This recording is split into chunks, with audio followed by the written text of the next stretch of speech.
As you probably know, our ever-popular 580G has a new challenger in the market, the Ford 555.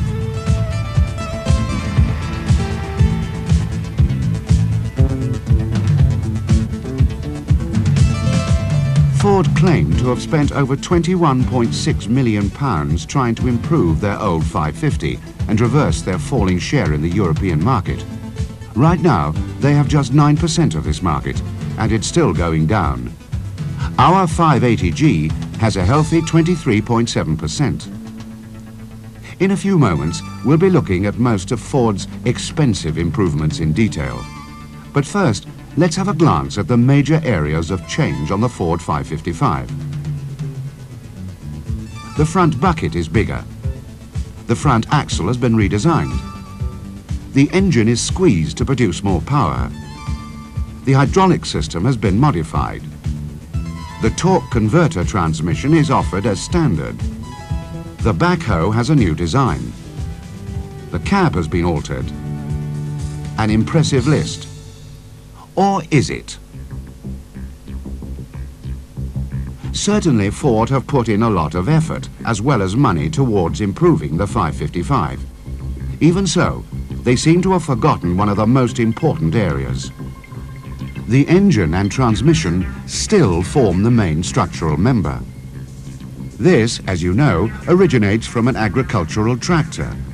The powertrain alone takes all the extra strain of digging and loading. The loader frame and the backhoe are bolted in place.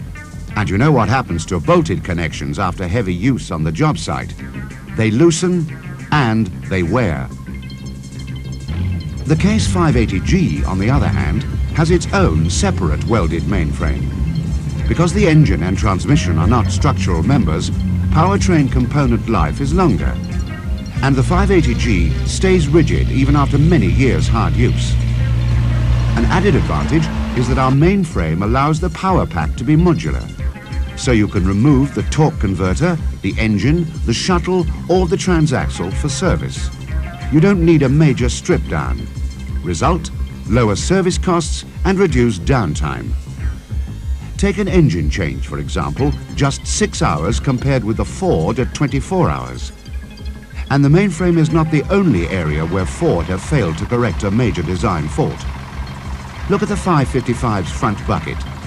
It's increased in size by 13%. But Ford's bucket is badly designed, and it is still 14% smaller than ours on the 580G.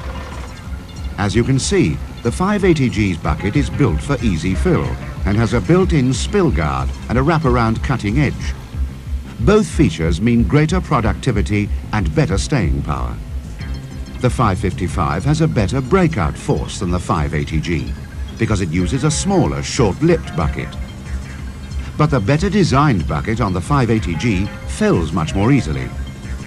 The Ford, with its smaller bucket, also means its lift capacity is nowhere near so good as the 580G's. The design of the Ford loader frame looks quite good at first, but have a closer look at the mountings up by the cab. Two separate structures, not connected. When the machine is loading, the mountings take all the digging forces through cantilevered pins. Not a lasting proposition. On the 580G, though, we have a properly designed mainframe, which forms a solid structure where the loader forces are absorbed. Pivot alignment is maintained by a welded tube. You can see another example of poor detail design on the 555's loader safety strut. To make the machine safe with the loader raised, you have to unclip the safety strut from the lift ram and then put it in place by hand, a tedious process, and one which operators will consequently ignore. But all you need to do on the 580G is to remove a simple pin. The rest is automatic, easy to do, and much more likely to be done. One way in which the 555 has copied our design is to fit a return to dig control as standard. There's also a transmission cutout switch on the loader control lever, which speeds up cycle times, just like the 580G. And there's another long overdue change. The 555's old agricultural front axle has been replaced, at last. But the Case 580G axle still has much bigger kingpin bearings for longer life and reliability. You may wonder why the ends of the forward axle are carefully reduced in section where the kingpins are welded on. Strange indeed. On our axle, the solid proportions are carried right through for much better stress distribution and lower failure risk. On the four-wheel drive machine, Ford are undoubtedly trying to keep up with us. They even use axles from the same supplier. They're also trying to copy our specification of engine power, without much success. The Ford engine is an old three-cylinder design, with engine power raised to 68 horsepower din or 50.3 kilowatts at 2,200 revolutions per minute. Ford claim that there's been no corresponding increase in fuel consumption to go with this extra power. But they have made a power-reducing modification to the hydraulic system, which could explain this. The Case 219 direct injection engine is noted for its economy and reliability. It develops the same power, but produces torque at a lower speed than the Ford engine. This means that it lugs down less under load. This is why the 580G can load in second gear, which gives faster cycle times. The 555 has to use first gear, except in very light conditions. The fact that this Ford engine has been further stretched to give more power means that it's likely to need more maintenance. And that's not the only problem 555 owners have to face in maintenance terms. The other problem is that routine engine access on this machine is extremely awkward. You get at the Ford engine through two side panels, and to open them, you have to raise the loader frame first. So how do you get to the engine when it doesn't start first thing in the morning? But with the 580G, you can remove all panels with the loader frame down. And there's plenty of room to do all your daily maintenance checks. With the 580G, servicing is easy and it gets done. But will it be done on the Ford? Let's now look at the Ford's hydraulics. The oil flow is the reverse of normal. From the gear pump, the oil goes to the backhoe valve and returns to the tank via the loader control valve. This system is potentially inefficient. When you're using the loader, the oil must pass as many as 7 spools in the backhoe valve before it even gets to the loader. The spools are bound to cause a power loss. To try to save power, Ford have added the complication of an unloader valve. This diverts 60% of the flow back to the tank when the loader or the backhoe are not in use. This valve only operates when there's no demand for hydraulic power. So it's hard to see how it will improve the performance of a hard-working machine. The 555's hydraulic filter is poorly located. First, it can be damaged on rough terrain. And second, when changing the filter, dirt can easily get into the system. Ford do not use a spin-on type. They've retained the old cartridge filter. So filter changing is a messy, oily job. Not surprisingly, the Case 580G filter is a modern spin-on type. Its location keeps it safe, clean and easy to get at for routine maintenance. Also, the filter pipe work is fully protected from accidental damage. Like JCB, Ford have positioned the hydraulic reservoir at the front of the engine. It's been put there to improve on the poor balance of the agricultural tractor type of design the 555 still has. But this presents a problem, a risk of accidental damage. The 580G has a well-protected reservoir in the center of the machine. Another major item which shows up the agricultural origins of the Ford 555 is the transmission. Ford offer 2 different transmission options. These consist of a 6x4 manual reversing type and a 4x4 power reversing type. Both are, once again, derived from old tractor designs. One rather important result is that none of the gears have synchro mesh. The second major result is that both gearboxes have very peculiar shift patterns. There's no logic to them at all. Maybe they're designed to get over the lack of synchro mesh. No operator in his right mind would try to change gear on the go. The 580G with synchro mesh on 3rd and 4th gears makes roading much easier and more relaxing. The Ford power reversing transmission has a torque converter stall ratio of 2.23 to 1 at 1800 revolutions per minute.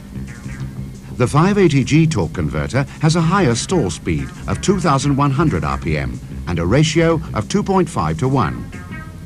The 580G's combination of higher stall speed and ratio gives us a distinct advantage in loading operations. One entirely new part of the 555 is the redesigned backhoe. The old banana-shaped boom design has been changed for a straight one, but it's still got a long way to go to match the 580G's. The Ford's backhoe, with its deep center section to resist the bending forces, is much heavier than ours. This means that it lifts less, 187 kilograms less than the 580G. As you know, Case introduced the extender hoe in 1976. Ford followed on and introduced their own version of the sliding dipper. The Case design has good location of the sliding part, and as it is the internal part which extends, it is smaller in cross-section and lighter than that of the Ford backhoe. On the extender hoe, the sliding surfaces are steel, but the 555 uses brass wearing plates, which need regular replacement. In terms of reach and digging depth, there is a very slight advantage to the Ford, but the 580G has 350 kilograms more bucket breakout force. Ford claimed to have introduced a new slewing system. Case has been using this system for over 20 years. Other manufacturers use a variety of methods, but none are so positive or fast as our system of 2 double-acting rams. Not surprisingly, Ford have changed to this system. But it's a pity Ford haven't followed our example in other areas, like looking after the operator. The first thing you notice about the Ford cab is that it's not so easy to get into. The door is narrow and there's only one step. The 580G has a big door which opens easily, and there are 2 steps up into the cab. Once you're inside the 580G cab, you can open both side windows fully for effective ventilation. On the 555, there are no opening windows on the left side, and the right one only opens 4 inches. So in hot weather, the Ford operator will leave the door open for some air and risk damage to the door. At the backhoe position on the Ford, you can only open the window with the backhoe lowered, and to close it, you need to be an acrobat. On the 580G, you can open and close the rear windows without leaving your seat. The Ford's heating system is very Spartan. There is a vent for the front windscreen, and some flaps on the right of the cab give general heating. But there's no provision for demisting the side windows or the rear windscreen. Our system ensures that visibility is always clear. There are no unproductive stops to wipe windows. And on the 580G, windscreen washers are standard. Not so on the Ford. The operator's seat in the 555 is of a suspension type. Fore and aft seat movement is good and easy to adjust. The vertical adjustment range is not bad either. But to alter the height, you have to get off the seat, pull out the pin, make the adjustment, and replace the pin. With the Case 580G, you can alter seat height without standing up, a time-saving benefit. The 555 seat has a high backrest. Looks good, perhaps, but there are 2 problems. First, you can't reach the backhoe controls from the loader position. And secondly, the high backrest doesn't support the base of the spine, which can be very tiring. The old-fashioned instrument panel on the Ford shows a minimum amount of information. A tachometer, a speedometer, a fuel gauge, a temperature gauge, that's all you get. Alternator charging, air cleaner restriction, torque converter temperature, and engine oil pressure just have warning lights. Our 580G has a comprehensive vandal-proof instrument panel with modern color-coded instruments, plus a pre-operational test switch to check all vital functions before starting. All of this adds up to better performance and greater reliability. When it comes to loading or roading, the 580G really is ahead of the game. Controls are well laid out and easily accessible. On the Ford, the floor is cluttered and the gear lever is difficult to use, especially with that weird shift pattern. On the 4x4 transmission, the power shuttle is awkward to use and needs long movements to operate it. You can imagine how that adds up to extra effort on cycle times, especially after a long day. Like the 580G, the 555 now incorporates a transmission cutout switch on the loader lever. The floor-mounted transmission cutout switch is ideally placed on the Ford. Ideal, that is, if you happen to want to disconnect the transmission during an emergency braking maneuver. You'll also find the Ford floor untidy, with plenty of objects to catch your legs on. There's no storage for loose tools in the Ford cab, not like the 580G with its lockable toolbox.